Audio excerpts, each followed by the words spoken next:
और आवश्यकताओं को इकट्ठा कर लेना कठिन भी नहीं है, बहुत आसान है। आवश्यकताओं को पूरा करना जरूरी है, लेकिन इच्छाएं अनंत हैं और दुष्पूर हैं, उन्हें पूरा नहीं किया जा सकता है। इसलिए अनंत इच्छाओं को पूरा करने के चक्कर में अपने वर्तमान को नरक मत बनाओ। यही एक अध्यात्म का सार है। भीतर से सन्यास, बाहर से संसार, यानी भीतर से पूरी तरह तृप्त रहो, भीतर से पूरी तरह संतुष्ट रहो जहाँ हो, भीतर से पूरी तरह आनंदित रहो जो कुछ तुम्हें मिल गया है। भीतर से आनंदित रहने का अर्थ है भीतर से सन्यास और बाहर से संसार। बाहर खूब उपक्रम करो, उद्यम करो, एक फैक्ट्री की जगह 100 फैक्ट्री लगाओ, 100 करोड़ की जगह 100 अरब कमाओ, लेकिन ये सब बाहर बाहर चलता रहे। भीतर तुम जहाँ हो, जैसे हो, जो मिला है उससे तृप्त, संतुष्ट और आनंदित जीवन जीने का अभ्यास करो। जैसे कार में धुरी स्थिर रहती है, पहिया चारों ओर घूमता रहता है, वैसे भीतर से तुम स्थिर हो जाओ, शांत हो जाओ, तृप्त हो जाओ और बाहर बाहर हाथ पैर मारते रहो। चाहे 24 घंटे में 20 घंटे काम करो, आपको कभी थकान नहीं होगी, कभी अशांति नहीं होगी, कभी तनाव नहीं होगा। वर्तमान से राजी, वर्तमान में जो कुछ मिला है सर्व स्वीकार का भाव। लेकिन तुम्हारी विडंबना यही है कि तुम अपने सुख को हमेशा दूसरों की तुलना में देखते हो। एक किसी संत ने कहा था, सुख की परिभाषा क्या है? उसने कहा, वही आदमी सुखी है जिसकी इनकम उसकी पत्नी के पति की इनकम से कम प्रतिवर्ष $100 अधिक हो। यानी दूसरों की तुलना में आप अपना सुख खोजते हो। मैं कहता हूँ दूसरों से तुलना क्यों करते हो? जिंदगी आपकी है, अपनी जिंदगी को पूरा पूरा जियो। और तुलना करनी ही है तो सकारात्मक तुलना कर सकते हो। इस पृथ्वी पर करोड़ों अरबों लोग ऐसे भी हैं जिनको वो भी नसीब नहीं है जो वर्तमान में आपको नसीब है। उसका स्मरण करके आप अपने जीवन को आनंदित बना सकते हैं। आज, अभी, यहीं, इसी क्षण बेशर्त आनंदित जीवन जीने का संकल्प लेकर। एक आदमी बहुत दुखी रहता था, निरंतर दुखी रहता था, गरीब था, बहुत दिन से कोशिश कर रहा था, 6 महीने से प्रार्थना कर रहा था, मंदिर मस्जिद के चक्कर काटता था, जहाँ जाता था कि किसी तरीके से एक जोड़ी जूते का इंतज़ाम हो जाए। लेकिन 6 महीने कोशिश करने के बाद भी एक जोड़ी जूता नहीं खरीद पाया। तो जितने फ़ोटो और प्रतिमा घर में थी पूजा पाठ की, सब उठा के उसने बाहर फेंक दी और बड़े शिकायत और आक्रोश में घर से बाहर निकला हुआ जा रहा था कि इस संसार में भगवान, परमात्मा वगैरह कोई कुछ नहीं है। इतना दिन से चक्कर काटता रहा, एक जोड़ी जूते का तो इंतज़ाम हो नहीं पाया। और यही शिकायत भरे भाव से आगे जा रहा था। देखता है एक घर के बाहर एक आदमी कुर्सी पर बैठा है, लेकिन उसकी दोनों टांगें कटी हुई हैं। उसकी दोनों टांगें कटी देखकर वो व्यक्ति हृदय में बड़े धन्यवाद के भाव से हाथ जोड़ता है, परमात्मा का स्मरण करता है, हे प्रभु तुम मुझे क्षमा करना, तेरी बड़ी कृपा है कि भले ही मेरे पास जूते नहीं हैं लेकिन मेरे दोनों पैर सलामत हैं। हे प्रभु तेरे को बहुत बहुत धन्यवाद। जो तुम्हें मिला है, जो तुम्हारे पास है, उसके प्रति धन्यवाद के भाव से भर जाना, यही आनंदित जीवन जीने का सबसे महत्वपूर्ण सूत्र है। और अंतिम सूत्र आपसे कहता हूँ कि ये सारा जीवन एक खेल है, एक अभिनय है, इसके सिवाय कुछ नहीं है। जितने बुद्ध इस पृथ्वी पर हुए हैं, सब ने एक ही संदेश सारी दुनिया को देने की चेष्टा की है कि सारा जीवन एक खेल है। इसीलिए भगवान कृष्ण कहते हैं कृष्ण लीला, राम लीला। यानी वो आए, उन्होंने कोई कार्य करने के लिए नहीं आए, कोई उद्यम या व्यवसाय नहीं किया उन्होंने पृथ्वी पर आकर के। राम ने, कृष्ण ने, सद्गुरुओं ने, संबुद्धों ने कोई उद्यम, व्यवसाय या व्यापार नहीं था उनका जीवन। उनका जीवन क्या था? क्रीड़ा, खेल, लीला। और तुम्हारा भी जीवन तभी सार्थक है, तभी आनंदित हो सकता है जब तुम्हारे जीवन का हर काम खेल बन जाए, जब काम खेल बन जाए। लेकिन मनुष्य अत्यंत जटिल है, वो हर कार्य मस्तिष्क से करता है, दिमाग से करता है। यहाँ तक कि प्रेम भी, जैसा कि मैं बार बार आपसे कहता हूँ, लड़कियाँ मेरे पास आती हैं, कहती हैं गुरुजी मम्मी पापा मान नहीं रहे हैं और मुझे शादी इसी लड़के से करना है, मेरा अफेयर है। और मैंने ऐसे प्रेम नहीं किया, मैंने सब समझ बूझ लिया, लड़के के पास अच्छी खासी फैक्ट्री है, सब कुछ मैंने देख लिया था, तब प्रेम किया था, और इसके बाद भी मम्मी पापा नहीं मान रहे हैं। यहाँ प्रेम भी करते हैं तो बुद्धि से। मनुष्य बहुत जटिल हो गया है। यानी आपकी जो इंद्रिय, जितनी इंद्रियां हैं वो जिस काम के लिए बनी हैं, उस इंद्रिय का उस काम के लिए उपयोग किया जाए। लेकिन आदमी अगर दूध पीने का काम कान से करने लगे तो कान भी खराब हो जाएगा और दूध का पौष्टिक आहार भी शरीर को नहीं मिलेगा। प्रेम हृदय से किया जाता है, लेकिन हम बुद्धि से करने लगे हैं तो ना तो बुद्धि ठीक है हमारा, ना हृदय ठीक है। बुद्धि भी खराब होती जा रही है, हृदय भी खराब होता जा रहा है, सारी की सारी जिंदगी ही खराब होती जा रही है। तो इस जटिल आदमी को कहा जाए कि तुम बेशर्त आनंदित हो जाओ, ये बहुत मुश्किल है, क्योंकि इतना विकार और इतनी ग्रंथियां पैदा हो गई हैं।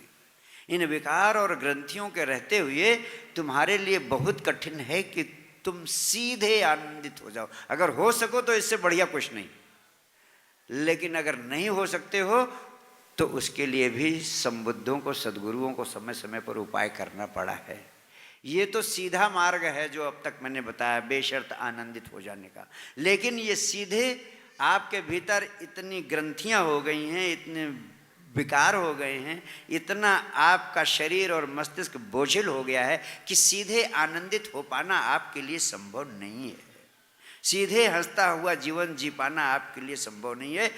इसलिए इसका उपाय क्या किया जाए? इसके उपाय के लिए मैंने संजीवनी क्रिया और महामेधा क्रिया आपको दी है कि इन क्रियाओं का अभ्यास आप करें, जिसको जो रुचिकर लगे। दोनों क्रिया सीख लें, जो क्रिया जिसको प्रीतिकर लगे उस क्रिया का वो अभ्यास करे। उसका अभ्यास आप करेंगे तो आपके मन की सारी ग्रंथियां और शरीर के सारे विकार खत्म होंगे और आपके शरीर और मन की भूमि आनंदित जीवन, बेशर्त आनंदित जीवन जीने के लिए तैयार हो सकेगी। इन क्रियाओं का अभ्यास करें। ये क्रियाएं आपको बेशर्त आनंदित जीवन जीने के लिए तैयार करेंगी, भूमिका निर्मित करेंगी, और आपके भीतर एक समझ पैदा होगी। समझ इस बात की कि ये अस्तित्व बड़ा विराट है। एक सूरज आप देखते हैं, वैज्ञानिक कहते हैं कि ऐसे 3 अरब सूरज इस ब्रह्मांड में लट्टू की तरह लटके हुए हैं।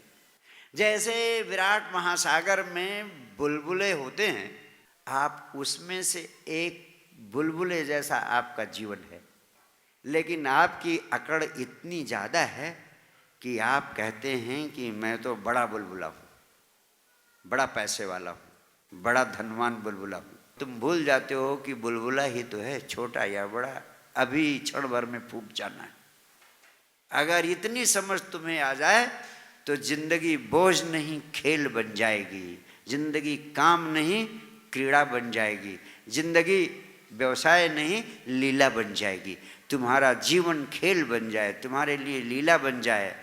यानी अगर कोई गाली दे दे तो क्रोध नहीं करना, अगर कोई प्रशंसा कर दे तो बहुत प्रसन्न नहीं हो जाना।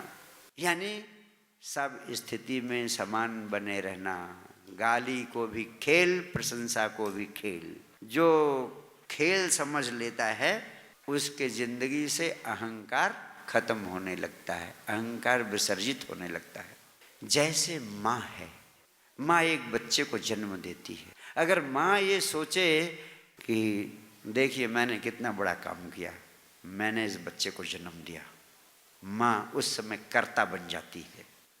लेकिन माँ यही समझे कि अस्तित्व ने इस बच्चे को जन्म दिया और मैं तो सिर्फ द्वार मात्र हूँ, सिर्फ मेरे द्वार से इस बच्चे का जन्म हुआ, तो माँ साक्षी बन जाएगी, माँ कर्ता नहीं रहेगी, माँ केवल दृष्टा बन जाएगी। और इस तरह से साक्षी बन जाना, दृष्टा बन करके जीवन जीना, यही ध्यान है। इसी अवस्था में संजीवनी क्रिया और महामेधा क्रिया का अभ्यास आपको ले जाता है, आपको साक्षी बना देता है, आपके जीवन को खिल बना देता है। और 24 घंटे आप साक्षी होने का अनुभव करें, सिर्फ 24 घंटे, कि आप करने वाले नहीं हैं, आप सिर्फ देखने वाले हैं। आप तो उसके हाथ भर हैं, आप तो बांस की पोली पोंगरी है। इस सारी पृथ्वी पर मैं ध्यान का विराट आंदोलन चलाना चाहता हूँ, संजीवनी क्रिया के माध्यम से, महामेधा क्रिया के माध्यम से, ताकि एक एक व्यक्ति आनंदित हो जाए। पुराने ज्ञानी जन, संत जन, महात्मा जन एक बात जोर दे देकर कहा करते थे कि मनुष्य बने रहना, पशु मत बन जाना। लेकिन मैं एक और महत्वपूर्ण बात कहना चाहता हूँ। अब पशु से भी निचली एक श्रेणी हो गई है जो आप हो गए हैं। वो कौन सी श्रेणी है? आप यंत्र बन गए, मशीन। बुद्धों ने इसलिए नहीं कहा होगा कि उसमें उतनी मशीनें नहीं थी। और आज मैं मशीनों को देखता हूँ तो लगता है कि आदमी मशीन बन गया है। पशु तक बन जाओ तो भी गनीमत है, क्योंकि कम से कम पशु जीवंत तो है, लेकिन मशीनें जीवंत नहीं हैं। मशीन मत बन जाओ का एक ही अर्थ है कि तुम जीवंत हो, तुम्हारे भीतर होश है। तुम में और मशीन में इतना ही अंतर है। तो तुम होश पूर्वक जियो, लेकिन तुम सारे लोग बेहोशी में जी रहे हो। सुबह उठते हो, शाम होती है, रात आ जाती है, बिस्तर पे सो जाते हो, फिर सवेरे उठ जाते हो। उसी चक्कर में वही काम जो पिछले महीने किया, वही इस महीने, वही अगले महीने, कई सालों से तुम मशीन के पहिए की तरह वही काम करते जा रहे हो। ये यंत्र हो जाना है। और मनुष्य होने का सिर्फ इतना अर्थ है कि तुम होश पूर्वक जीना, मूर्छा में मत जीना, बेहोशी में मत जीना। जो भी काम करो होश पूर्वक करो।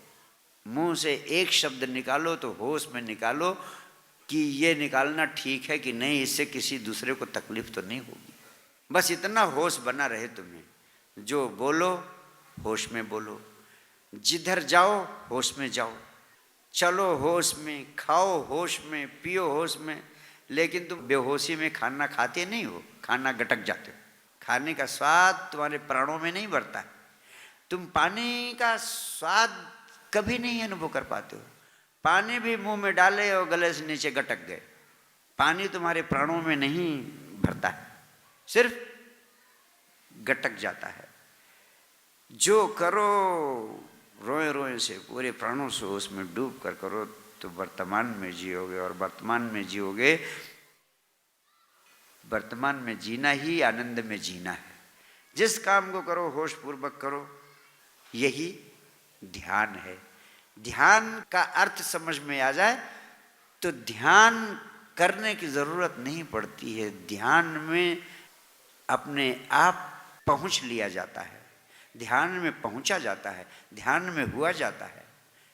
ध्यान का अर्थ सिर्फ इतना है कि होश पूर्वक करो। लोग मुझसे पूछते हैं कि ध्यान किसका किया जाए, और कभी कभी लोग पूछते हैं कि गुरुजी आप कहते हैं ध्यान और प्रेम दो ही उपाय हैं जीवन में आनंदित होने के, जीवन में परमात्मा को प्राप्त करने के, तो प्रेम किससे किया जाए? प्रेम दो अवस्थाओं में होता है।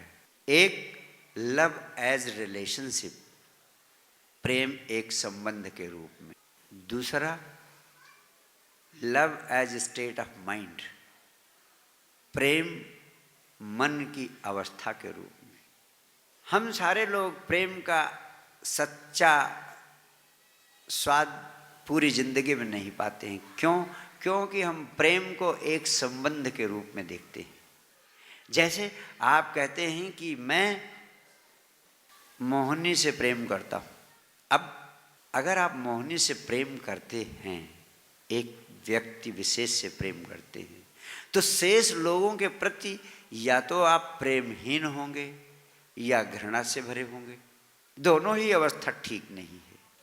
आध्यात्मिक तल पर आपको प्रेम का स्वाद तब तक नहीं लगेगा जब तक आपका प्रेम किसी एक पर संकुचित रह जाएगा। अगर किसी एक पर संकुचित रह जाता है तो आपका प्रेम संकीर्ण हो गया, यानी दूसरों के प्रति या तो आप प्रेमहीन हो गए या तो दूसरों के प्रति घृणा का भाव हो गया, या तो दूसरों के प्रति उदासी का भाव हो गया, इंडिफरेंस का भाव हो गया। लेकिन बुद्ध को, कृष्ण को, क्राइस्ट को जो प्रेम का अनुभव हुआ, उसका अर्थ है उनके लिए प्रेम का कोई ऑब्जेक्ट नहीं है। वो प्रेम की भाव दशा में हो गए, प्रेम ही भर गया। प्रेम के अलावा वो कुछ, प्रेम का विपरीत उनके भीतर है ही नहीं। वो किसी के प्रति प्रेमहीन हो ही नहीं सकते, किसी के प्रति घृणा से भर ही नहीं सकते। ये जो अवस्था है, ये शुद्ध प्रेम की अवस्था है। मित्ति में सब बभूयेषु, सभी प्राणियों से मेरी मैत्री हो, मेरा कोई शत्रु न हो। जो इस अवस्था को प्राप्त कर लेता है वो, उसके जीवन में ध्यान घटित हो जाता है। और ध्यान के संबंध में मैं कहूँ कि ध्यान किसका करना, जब मैं ध्यान की बात करता हूँ तो ध्यान का अर्थ है कि किसी वस्तु या व्यक्ति विशेष का ध्यान नहीं करना। जैसे प्रेम कहता हूँ कि प्रेम में किसी व्यक्ति या वस्तु विशेष के प्रति प्रेम नहीं, प्रेम से भर जाना, सारे अस्तित्व के प्रति प्रेम से भर जाना, प्रेम की भाव दशा में हो जाना। वैसे ध्यान का अर्थ किसी व्यक्ति या वस्तु विशेष का ध्यान करना नहीं, ध्यान की भाव दशा में हो जाना, होश से भर जाना। इसका अर्थ किसी का स्मरण करना नहीं कि मैं एक चीज का स्मरण कर रहा हूं। जैसे आप एक कमरे में दिया जलाते हैं, उस कमरे में तमाम सारी वस्तुएं रखी हैं या तमाम सारे लोग बैठे हैं, सबको प्रकाश मिल रहा है, लेकिन उस कमरे से सारी वस्तुएं और सारी व्यक्तियों को हटा दिया जाए तब भी दिया जलता रहेगा और दिए का प्रकाश फैलता रहेगा।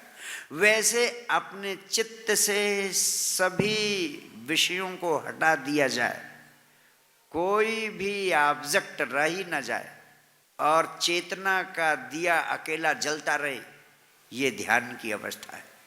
अतः किसी का ध्यान नहीं करना, किसी वस्तु का ध्यान नहीं करना, किसी व्यक्ति का ध्यान नहीं करना, किसी गुरु का ध्यान नहीं करना, किसी देवी देवता का ध्यान नहीं करना, सिर्फ चेतना का दिया जलता रहे।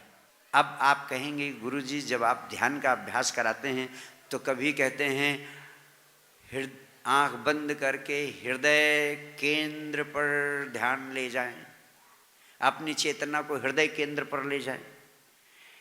चेतना को हृदय केंद्र पर ले जाना ध्यान नहीं है, ये धारणा है। हम हृदय की धारणा करते हैं, हृदय केंद्र की धारणा करते हैं।